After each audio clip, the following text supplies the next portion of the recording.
우리 초등학교 다닐 때 이런 노래가 있었던 기억이 나요. 아는 것이 힘이다. 예나 지금이나 독서로서 갈고 가는 생활의 지혜. 기억나세요? 독서하라고 하면서 아는 것이 힘이다. 예나 지금이나 그렇게 아주 노래로 우리를 세뇌시켰던 그 기억이 떠올라요. 오늘 여호와를 알자. 힘써 여호와를 알자. 여호와의 나타나심은 새벽빛같이 어김없이 나타난다라고 말씀하고 있습니다. 제가 지난주에 책을 하나 읽다가 굉장히 재밌는 아주 문구를 읽어가지고 기억이 나서 말씀드리려고 해요. 토끼하고 거북이가 경주를 했습니다. 그래서 첫째 판은 누가 이겼을까요? 토끼가. 첫째 판은 누가 이겼죠? 토끼와 거북이가 경주한 거 우리 기억나지 않으세요? 초등학교 책에서 보셨잖아요. 거북이가 이겼잖아요. 이 토끼가 너무 자만해가지고 야 거북이 너 언제 올라오려 그래 하면서 중턱에서 잠자다가 그냥 깜빡해가지고 느림보 거북이가 이겼잖아요. 토끼가 너무너무 자존심이 상한 거예요. 야 내가 너한테 지다니. 자존심 너무 상해가지고 거북이한테 야 다시 경주하자 이렇게 했어요. 거북이가 경주했을까요? 안 해. 하면 당연히 백발백중 질 거 뻔하니까 토끼가 이번에 안 잘 게 아니에요. 안 한다고 그러니까 끝까지 얼마나 따라다니면서 경주를 하자고 하는지 거북이가 제명에 못 살 것 같은 거예요. 그래서 그때서부터 거북이가 고민을 했어요. 그리고 토끼를 연구하기 시작했어요. 토끼 연구가 완전히 끝난 그날 토끼에게 찾아가가지고 그래 경주하자. 토끼가 이제 너무 신이 났죠. 이제 나의 자존심, 나의 무너졌던 실패를 다시 이제 승리한다라는 거 외에는 없잖아요. 토끼에게는 하자 그랬더니 그 대신 토끼에게 하나의 조건이 있다. 육지에서 하지 말고 언덕에서 하자 그랬어. 언덕에서 좋다고 뭐 육지거나 언덕이거나 다 할 수 있다 해가지고 언덕에서 토끼하고 경주를 딱 시작을 해가지고 시작을 정말 총이 울리면서 언덕 아래로 내려가야 되는데 저도 그 책을 읽기 전에는요 토끼가 언덕에서 잘 뛰지 못한다는 걸 몰랐어요. 토끼는요 그 몸 생김새상 언덕에서는 잘 못 뛴대요. 그러고 보니까 우리 외삼촌이 토끼 사냥 굉장히 많이 하셨거든요. 그래서 어려서 외갓집 가면 토끼 고기를 해주셨던 기억이 있는데 꼭 위에서 사람들이 토끼를 모르면 아래에서 토끼 잡았던 그 기억이 나더라고요. 그래가지고 경주를 시작을 했는데 토끼는 그냥 신나고 자신만만하게 했지만 잘 못 뛰는 거예요. 거북이가요 이 토끼를 이겨야 되잖아요. 그러니까 목을 쏙 집어넣은 거예요. 쏙 집어넣고 최대한 동그랗게 마른 다음에 언덕에서 어떻게 했을까요? 떼굴떼굴떼굴떼굴 그래가지고 이 판도 거북이가 이겼대요. 제가 그 책을 읽으면서 너무 제 안에 굉장히 이렇게 좀 동화이고 또 예화이기도 하지만 저는 굉장히 저 자신에게 찔림이 있었어요. 이 느림보 거북이도 경주에 임할 때 토끼를 연구하고 사실 자기의 힘으로는 토끼 이길 수 없잖아요. 그런데도 연구해가지고 결과가 나왔잖아요. 토끼는 언덕에서 못 뛴다 이거를 알고 경주에 이겼는데 우리 하나님의 자녀잖아요. 예수님으로 인하여 우리는 구원을 받은 하나님의 자녀의 권세가 있잖아요. 우리는 하나님을 얼마나 알려고 노력하나, 얼마나 하나님을 힘써 하나. 거북이만 또 못하지 않아요? 그러니까 맨날 토끼처럼 지는 거예요. 세상이 얼마나 지혜로워요. 세상이 얼마나 영악해요. 그 속에 우리는 예수님을 믿는다라고 하나님의 자녀라고 하면서도 나가면은 놀림당하지 않나요? 하나님께 와서는 하나님을 알려고 하지 않고 구걸하는 거예요. 하나님 이거 들어주세요. 저거 들어주세요. 내 소원 이루어주세요. 내 자식 잘되게 해주세요. 하나님을 알지 않고 내 소원만 하나님께 아뢰니까 그 소원이 들어졌을 때는 할렐루야 하면서 막 신이 나는데 사실은 그 소원이 그렇게 이루어지나요? 그러니까 세상에 나가서 판판히 폐잔병으로 살아가고 또 하나님 마치 안 계신 것처럼 고아처럼 살아가고 있는 우리 자신 아닌가요? 그래서 오늘 제목을 힘써 여호와를 알자 이렇게 말씀의 제목을 잡았습니다. 호세아서의 이 저자는 호세아이죠. 호세아는 북이스라엘, 남유다 이렇게 이스라엘이 남과 북으로 나뉘었는데 북이스라엘의 선지자였어요. 그리고 호세아가 이 당시 선지자 사역을 할 때 북이스라엘은 더 이상 가망이 없는 나라, 하나님을 떠나고 음란하고 도저히 가능성이 없는 나라일 때 하나님께서 호세아를 세웠어요. 동시대의 선지자가 있는데 남유다의 이사야 선지자예요. 남유다도 그렇고 북이스라엘도 그렇고 결국 우상숭배로 하나님을 떠나서 망하잖아요. 그런데 망하기 전에 하나님은 그래도 돌아오라고 오라 우리가 여호와께로 돌아가자. 여호와께서 우리를 찢으셨으나 도로 낫게 하실 것이요 우리를 치셨으나 싸매어 주실 것임이라 하면서 이스라엘 백성들을 돌아오도록 그렇게 호세아 선지자가 외쳤던 것이죠. 하나님께서는 참 독특한 방법으로 우리를 깨닫게 하세요. 저에게 토끼와 거북이의 예화가 있는 그 책을 읽음으로써 이렇게 설교하면서 저 자신도 여호와를 더 알 수 있도록 해주신 하나님은 이스라엘 백성들이 하도 돌아오지 않으니까 호세아에게 1장에 가시면 1장 2절에 보면 호세아야 너는 음란한 아내를 얻어라. 그리고 그 음란한 아내를 데리고 자녀를 낳아라.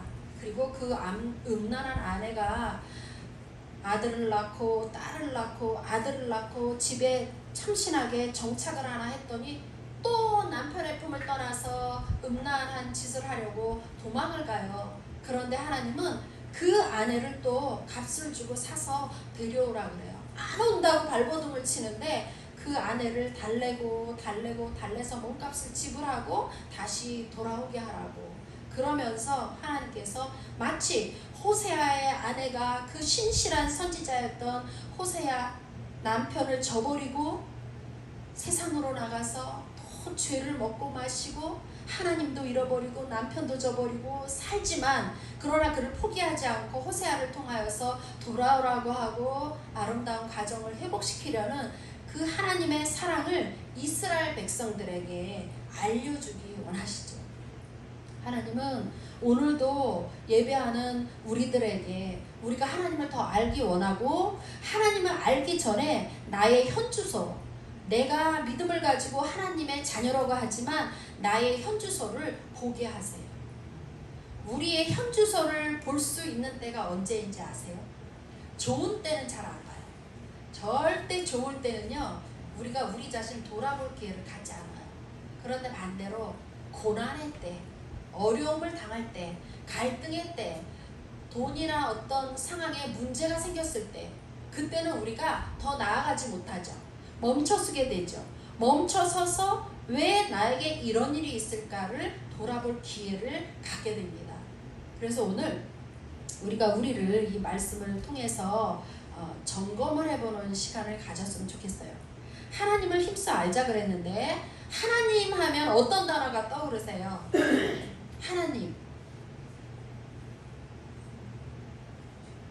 하나님을 알자 그랬는데 하나님에 대해서 막연하세요?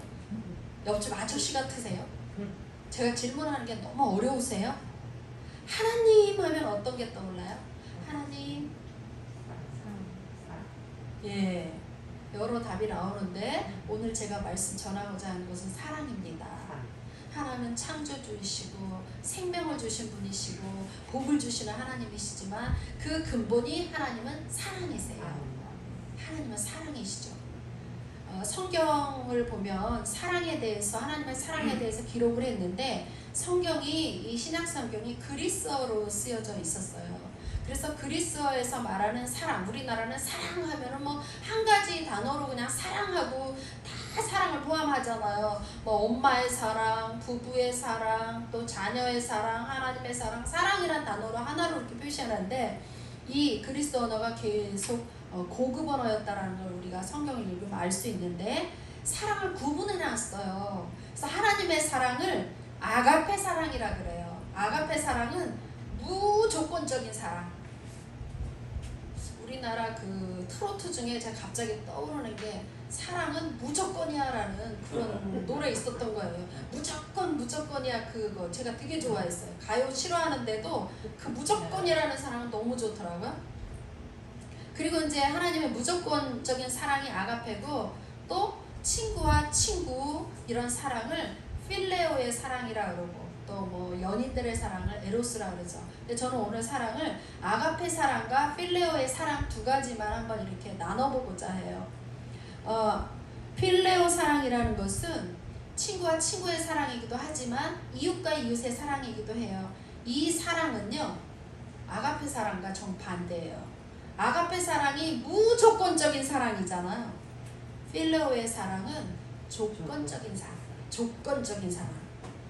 남편이 나 등 좀 긁어줘 여보 그러면 당신도 내 등 긁어주면 이렇게. 당신이 나한테 친절하게 하면 나도 당신에게 친절하게 할 거야. 나에게 함부로 하지 아니하면 나도 함부로 하지 않을 거야. 나에게 이만큼 주니까 나도 이만큼 줄 거야. 언제나 거의 5대5로 조건적인. 그런데 우리 하나님의 자녀잖아요. 하나님의 자녀니까 우리는 무조건의 사랑을 입고 하나님의 자녀가 됐잖아요. 우리 구원이라는 선물을 받았는데 우리가 뭐 지불한 게 있나요? 아무것도 없어요. 그 선물을 믿음으로 예수 그리스도가 십자가에서 나를 위해서 죽으시고 부활하신 그 영원한 생명, 그 생명 대신 예수님을 믿을 때 우리가 하나님의 자녀로 세움을 받았잖아요. 그런데요, 하나님의 자녀로 세움을 받았는데 말씀을 전하는 저나 우리 성도님들이나 오늘 우리를 점검해 볼 것은 내가 하는 사랑이 어떤 사랑인가. 권사님 사랑 많으시잖아요. 우리 목사님들 사랑 많으시잖아요. 사랑 많으신데 그래도 우리를 한번 냉철하게 분석을 해보면 저 뒤에 계신 권사님이 자꾸 웃으세요. 앞에 사랑이신 거 아는데 우리의 사랑이 얼마나 조건적인 사랑이었는가를 알 수가 있어요. 부부간에도요, 한 몸으로 엮였는데도요, 아가페 사랑 절대 하지 않았던 나를 보게 되더라고요. 자녀를 향해서도요, 내 몸으로 내 복중에 9개월 있다가 10개월째 나왔는데도 그 자녀가 잘해주면 굉장히 좋고, 자녀가 내 마음에 무언가 이렇게 짐이 되고 무거우면 이렇게 가까이 하고 싶지 않네 라는 이런 마음으로 방어벽을 치는 저를 보게 되는 거예요. 그럼 거기서만 그치냐 하면 우리가 교회 안에서도 또 교회 밖에서도 우리가 왜 이렇게 고통당하고 나 지금 상처받았어, 나 정말 이렇게 힘들어 라고 하는 것에 근원을 찾아가 보면 우리가 사랑하고 있는 사랑이 가짜 사랑을 하고 있다는 것이에요. 정말 진짜 사랑, 무조건의 사랑을 하게 되면 우리는 그런 소리를 할 수 없다라는 것을 알게 되죠. 그런데 하나님께서 우리에게 말씀하시고 부어주신 그 사랑이 무조건적인 사랑이고 그 사랑의 근거가 바로 십자가에서 볼 수 있죠. 아들 예수 그리스도를 우리 죄를 대신 속량하기 위해서 제물처럼 이렇게 올려서 내놓으실 때 하나님은 그 사랑이 죄인 중에 계수된 우리로부터 그 사랑의 보답이 올 거를 기대하셨을까요? 우리가 하나님 앞에 어떤 행동을 할 건지 다 아시면서도 하나님은 아들을 내어놔 주신 거예요. 심지어 우리가 예수 그리스도를 부인하고 거절한다 할지라도 거절을 아시면서도 하나님의 계획을 멈추지 않으신 것이죠. 그래서 그것이 바로 하나님의 가장 큰 무한한 무조건적인 사랑인 것이죠. 우리가 고난이 있고 고통이 있고 아까 우리 권사님 기도하시다가 울컥 울으신 게 한 주간 동안 많이 힘드셨고 그리고 또 그 고통 속에서 있었던 일들이 기억이 나서 울컥하셨을 거예요. 그런데 우리 권사님만일까요? 표현을 안 해서이지만 우리 속에는 크고 작은 고통들이 다 있는 것이죠. 그런데요, 우리가 그 고통을 고통으로 계속 당하고 있으면 사단만 좋아할 일이지만 시편 기자는 이렇게 말하고 있죠. 고통이 고난이 내게 유익이다. 이로써 주의 율례를 깨닫게 되었느니라 이렇게 말씀하고 있거든요. 그러니까 고통은 고난은 반드시 유익인 거예요. 고통이 있어야 내가 걸음을 멈추게 되고 고통이 있어야 하나님께 얼굴을 돌리게 되는 거예요. 평안하고 안정되면 사실 예배드리러 오는 게 그게 쉽지는 않은 것이죠. 그래서 오늘 예배드리러 오신 우리 성도님들 대단하십니다. 주님 앞에 모든 일을 제껴놓고 예배드리러 오신 것 하나님의 은혜입니다. 그래서 내가 고통 가운데 있고 허망한 가운데 있고 기쁨이 없는 내 삶의 그 번민과 문제 속에서 주님 앞에 오셨다면 참 잘 오셨습니다. 왜냐하면 하나님은 예배하는 자에게 은혜를 주시는데 고통을 재해석할 수 있는 능력을 허락해 주세요. 고통이 고통으로 머물러 있게 하는 것은 사단이 하는 일이고 고통 속에서 하나님의 뜻을 깨닫게 하는 것은 하나님의 크신 은혜라는 것이에요. 성경은 고난이 축복으로 바뀐 사람들의 예가 너무나 많죠. 사무엘상 1장에 가면 분인나라는 여인이 한나를 얼마나 괴롭혔어요. 얼마나 괴롭혔어요. 이 여인이 그 괴롭힘을 이기다 못해 성전으로 가서 울부짖고 기도하잖아요. 그래서 엘리 제사장이 이 한나가 울부짖는 것을 보고 너는 왜 대낮부터 술 취해가지고 그렇게 있냐라고 할 정도로 기도를 얼마나 성령에 취해서 했으면 마치 볼 때 제정신이 아닌 사람처럼 그렇게 기도하는 여인으로 하나님 그를 바꾸어 주셨고 그로 말미암아 이스라엘에서 가장 위대한 선지자 사무엘을 낳을 수 있는 축복을 얻게 된 것이죠. 고통이 만들어낸 축복인 것이죠. 사울왕 얼마나 다윗을 죽이려고 쫓아다녔어요. 그런데 죽임당한 것은 사울이고 오히려 고통당했고 죽음 속에서도 위기 속에서도 하나님을 구했던 다윗은 30세에 통일왕국의 왕이 되었죠. 그리고 그의 계보를 통해서 구원자 예수 그리스도가 오게 된 것이죠. 다윗이 만약에 사울이 그렇게 죽이려고 쫓아다니는 고통이 없었다면 그가 그렇게 하나님 마음에 합한 자로서 시편을 그렇게 기록할 수 있었을까요? 시편을 보면 다윗의 기도잖아요. 절절히 다윗의 마음이 들어있고 결국 그 고통을 다윗은 찬양으로 바꿔요. 시편을 보면 다 사실은 찬양시예요. 고통으로 시작했어요. 원수를 하나님 이러다가 결국은 내가 주를 찬양하리라 이렇게 맞춰지고 있죠. 욥은 어떻죠? 욥도 굉장한 고난을 당했지만 그가 욥기서 23장 10절을 보면 결국은 이런 고백을 해요. 내가 가는 길을 그가 아시나니 그가 나를 단련하신 후에는 내가 순금같이 나오리라. 정금같이 나오리라. 정금이 되기 위해서 순금이 되기 위해서는요 금 속에 있는 불순물을 제거해야 되잖아요. 그래서 금을 가지고 그 불순물을 제거하기 위해서는 용매제를 섞어가지고 용광로에 확 집어넣는데요. 그러면 그게 이렇게 막 물처럼 녹잖아요. 녹을 때 좋지 않은 뭐 금속이나 철이나 어떤 돌이나 이런 것들은 다 떠오른대요. 그리고 금만 쫙 가라앉는데요. 그래서 금을 재련해서 그것을 가지고 99%의 순금이 됐다. 이렇게 이제 용광로에 넣어서 빼는데 우리가 금이라고 생각해 보세요. 순금이 되기 위해서는 고통, 고난, 연단 이것은 너무나 우리에게 값진 축복의 선물이었구나 이렇게 생각할 수 있어요. 그렇지만 고통이 좋나요? 고난이 좋나요? 연단이 좋으세요? 좋아할 사람 하나도 없죠. 그러나 하나님이 우리에게 허락하신 고통과 고난과 연단이라면 오늘서부터 재해석하세요. 하나님께서 나를 사용하고자 하시는데 이 그릇이 그냥 너무 종지 그릇 같으니까 그릇에 안 좋은 게 뭐가 잔뜩 담겨 있으니까 하나님은 나를 고난의 풀무로 집어넣어서 나를 연단시켜서 하나님 사용하시고자 하나님 나를 통하여 찬송 받으시고자 하는 하나님의 깊은 비밀이라는 것을 깨달으면 우리는 더 이상 고난으로 슬퍼하지 않을 수 있습니다. 고통을 이기고 하나님을 찬양할 수 있고 언제나 어디서나 누구를 만날지라도 고난당한 자를 위로하고 살릴 수 있는 능력의 하나님의 자녀로 하나님 그렇게 우리를 세워가실 것입니다. 저도 고통이 있었습니다. 고난이 있었습니다. 누가 들으면 아유 그게 뭐가 고난이에요, 뭐가 고통이에요 할지 모르지만 사람마다 그 사람에게 다가온 고통은 그 사람에게 가장 큰 거예요. 어떤 사람이 볼 때 아유 그게 뭐가 고통이야 이럴지 모르지만 각각의 고통은 사실은 크다 작다 할 수 없어요. 저도 굉장히 고통스러웠어요. 마음이 너무 공고하고 괴로웠어요. 하나님께 기도가 이렇게 쫙 하나님과 대화가 되지 않는 거예요. 왜냐하면 제가 굳어 있으니까, 마음이 굳어가지고 똘똘 이렇게 뭉쳐 있으니까. 그런데 한 2주가 지나니까 괴로워서 견딜 수가 없는 거예요. 그래서 하나님께 금요일날 새벽에 여기서 기도했어요. 하나님 나 좀 살려주세요. 하나님 저 좀 도와주세요. 하나님 제가 너무 고통스럽고 너무 괴롭습니다. 하나님 저 좀 도와주세요.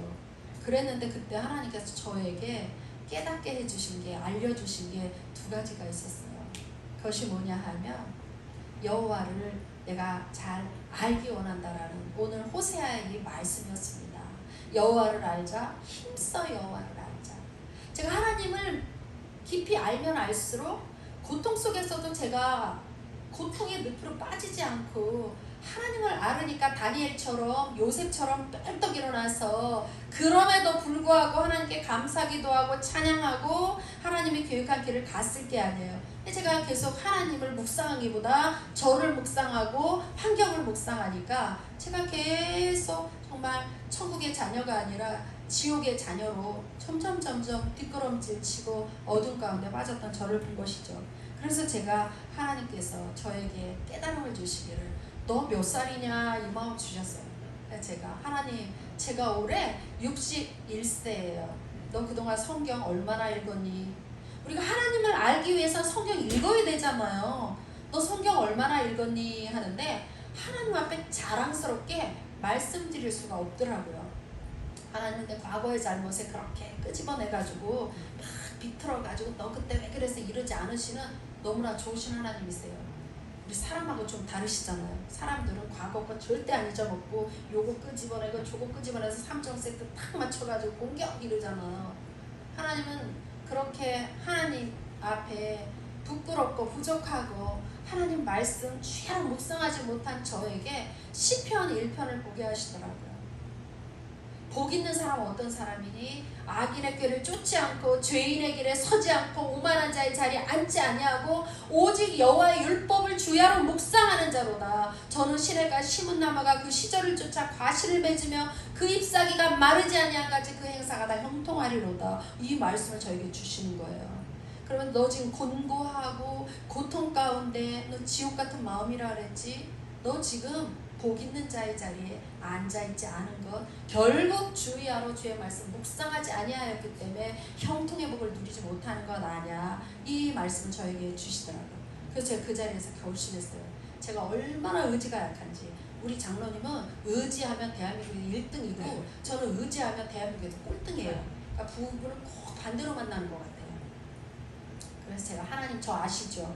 저 작심 3일도 못 가는 거 아시죠? 저는 작심 1일밖에 결단을 못합니다. 하나님 내가 오늘부터 금요일 새벽에 그랬어요. 하나님 오늘부터 제가 제 나이만큼 성경 읽기에 도전하겠습니다. 몇 독이요? 61독. 하나님 제가 61독에 도전하겠습니다. 제 모든 삶을 가장 심플하게 먹는 것도 점심 과하게 먹지 않고 웬만하면 옥수수 요새 많이 들어왔거든요. 옥수수로 먹고 뭐 과일도 그냥 뭐 있는 거 하나 딱 먹고 커피 딱 먹고 하나님 제가 뭐 감사하게 저희 조장님이 제가 밥 안 차려줘도 잘 찾아서 이것저것 싸가지고 거 2박 3일 먹고 감사해요. 너무 감사하더라고요. 그러니까 이제 저만 먹으면 돼. 그러니까 먹는 시간 아껴 나가는 시간 아껴 해가지고 성경 61독 도전하겠습니다.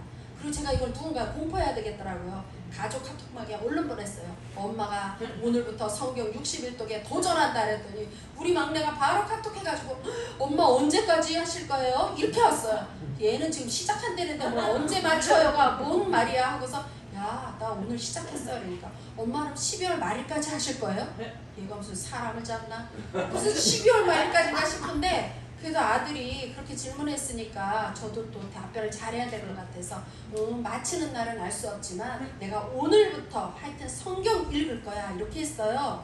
그랬더니 우리 막내도 엄마 저도 도전할게요. 제 나이 29이잖아요. 제가 29독에 도전할게요. 그래서 제가 이제 61독 하고 나면 62살 되면 62도, 70살 되면 70도 이런 식으로 착착착착 나갈 수 있도록 하나님 앞에 그렇게 이제 결단을 했어요. 그리고 이제 성경을 읽기 시작을 했어요. 그런데 너무 놀라운 일이 생기는 거예요. 그 하루만 했는데도 제가 사실 복숭아 되게 좋아하거든요. 그래서 이제 하나님 이제 복숭아철인데 복숭아 사러 가야 되는데요. 근데 왜 못 가죠? 성경 읽어야 되니까 복숭아 사러 못 가요. 그랬더니 그날 오후 4시에 어머 세상에 복숭아 한 상자 누가 가져오신 거예요. 어머나죠. 예. 그리고 이제 밥을 먹을 시간 아껴야 되잖아요. 그랬더니 생각지 않게 옥수수가 이만큼이 또 들어온 거예요. 그래서 이제 옥수수로 막 먹고 하면서 이제 성경을 읽고 그렇게 제가 하나님 앞에 고난을 통하여서 하나님이 저에게 더 가까이 오게 하시는 그 사인과 또 결단과 하나님이 내 삶에 행하시는 것을 보게 하셨어요. 제가 토요일 되면 교회 청소 얼마나 열심히 하는지 서너 시간 걸렸는데 교회 청소 하나도 안 했어요. 하나도 안 했어요. 그리고 책상만 닦았어요. 우리 장로님이 여기 이렇게 청소기 하고 그래도 괜찮더라고요. 성도님들이 알아보지도 못해요. 3시간 했을 때나 5분 했을 때나 하나도 알아보지도 못해요. 이 성경 읽으니까 이런 일들이 일어나는 거예요. 삶 속에서. 제가 운동 못하는데 운동도 밤 9시부터 하겠습니다. 밤 늦은 시간에. 그랬더니 운동도 하도록 권사님들이 세상에 밤 9시에 운동하자고 연락이 오는 거예요. 저 무서움 타서 혼자 못 가는데. 그러니까 이게 성경 읽기만 시작했는데 모든 일이 오토매틱 하나님의 교회가 일치돼. 그리고 또 한 가지를 하나 알려주셨어요. 너 왜 시험에 들은 줄 아냐? 너 왜 실족한 줄 아냐? 너 왜 넘어진 줄 아냐? 또 하나를 팁으로 알려주셨는데 하나님이 너의 사랑은 조건적인 사랑이었어. 너의 사랑이 무조건적 사랑이었다면 넌 절대 안 넘어졌을 거야. 근데 너는 조건적으로 사랑을 했기 때문에 그러면서도 너는 얼마나 얄팍한지 나 사랑한다고. 하나님도 사랑해요. 이웃도 사랑해요. 성도님들도 사랑해요. 뭐 이렇게 내가 너무 자연스럽게 말했던 또 부부간에 자녀들까지라도 그렇게 말했던 저를 하나님께서 아주 비춰주신 거예요. 너무 부끄럽더라고요. 제일 가까이 남편도 제가 아가페의 사랑을 절대 해본 적이 없더라고요. 아가페 사랑 하려고 하다가 어느 순간 뒤집어지니까 먼저 했던 사랑을 억울해가지고 막 폭포수처럼 쏟아내고 있는 저를 보게 하셨어요. 그러니 가까이 있는 남편도 아가페 사랑으로 못하는데 제가 그 누구를 사랑했다라는 거 그거 다 생 뻥이다, 거짓말이다라는 걸 알게 하셨어요. 그렇다면 하나님의 자녀는 하나님을 닮아야 되는데 도대체 나는 누구를 닮은 것인가? 하나님을 힘써 알지 아니하고 성경을 읽지 아니하면 우리가 누구를 닮아 가겠어요?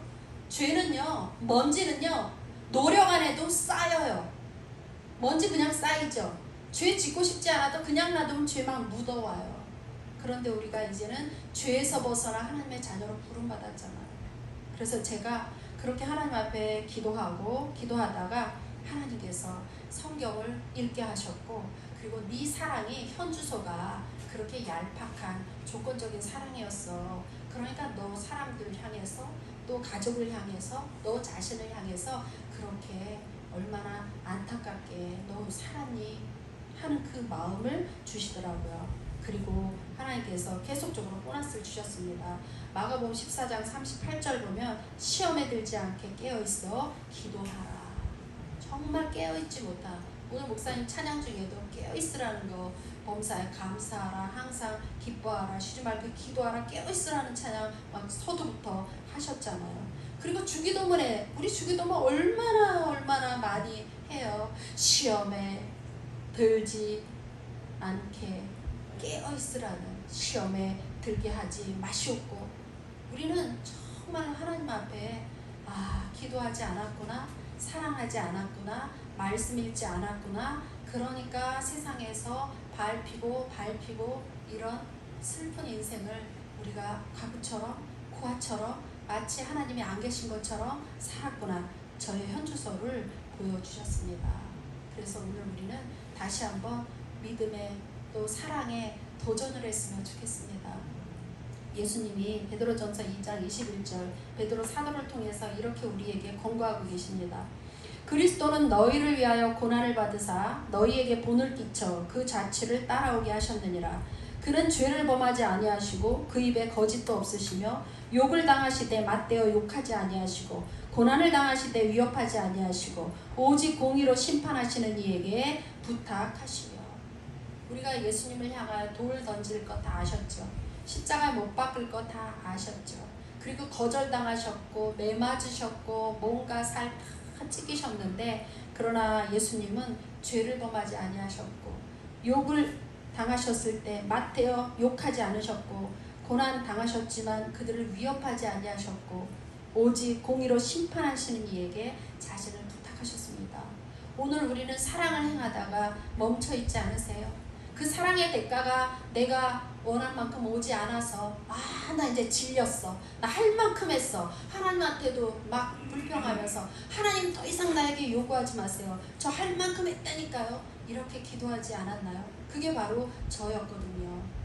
우리는 오늘 그 내 스스로 내 삶의 왕된 자리에서 내 기도조차 얼마나 이기적이었는가, 나 질렸어요 하나님, 나에게 이제 요구하지 마세요 했던 그것조차 우리는 눈을 가리고 귀를 막고 하나님의 주머니만을 노리었던 그런 얄팍한 나와 혹시 우리 성도님들이 아니었었는지요. 이제 우리가 우리의 수준을 하나님이 원하시는 수준으로 우리가 한번 시작했으면 좋겠습니다. 그래서 우리 교회 성도님들이 나이만큼 성경 읽기에 도전했으면 좋겠습니다. 그게 언제 끝날지 모르지만 일단 시작했으면 좋겠습니다. 내 나이만큼 성경 읽기, 저는 이것이 너무 기대돼요. 내 나이만큼 성경 읽고 났을 때 하나님이 우리를 어떻게 빚어가셨을까. 그리고 이제 사랑도 조건적인 사랑에 대해서 우리 서로 말하지 않기로 약속하기로, 그냥 무조건적인 사랑으로, 그럴 때 하나님께서 기억하시고 저 하늘 보좌에서 우리를 기다리시며 무조건적인 사랑과 하나님을 알기 위해서 그렇게 힘쓰고 애쓰고 몸부림친 저희를 주님이 얼마나 기다리시고 얼마나 큰 상급으로 우리를 기대하고 계실까요? 오늘 우리의 믿음이 그렇게 하나님 앞에 다시 고난이 재조명되는 은혜가 있었으면 좋겠습니다. 이 시간 우리 한번 기도하시면서 성찬을 받겠습니다.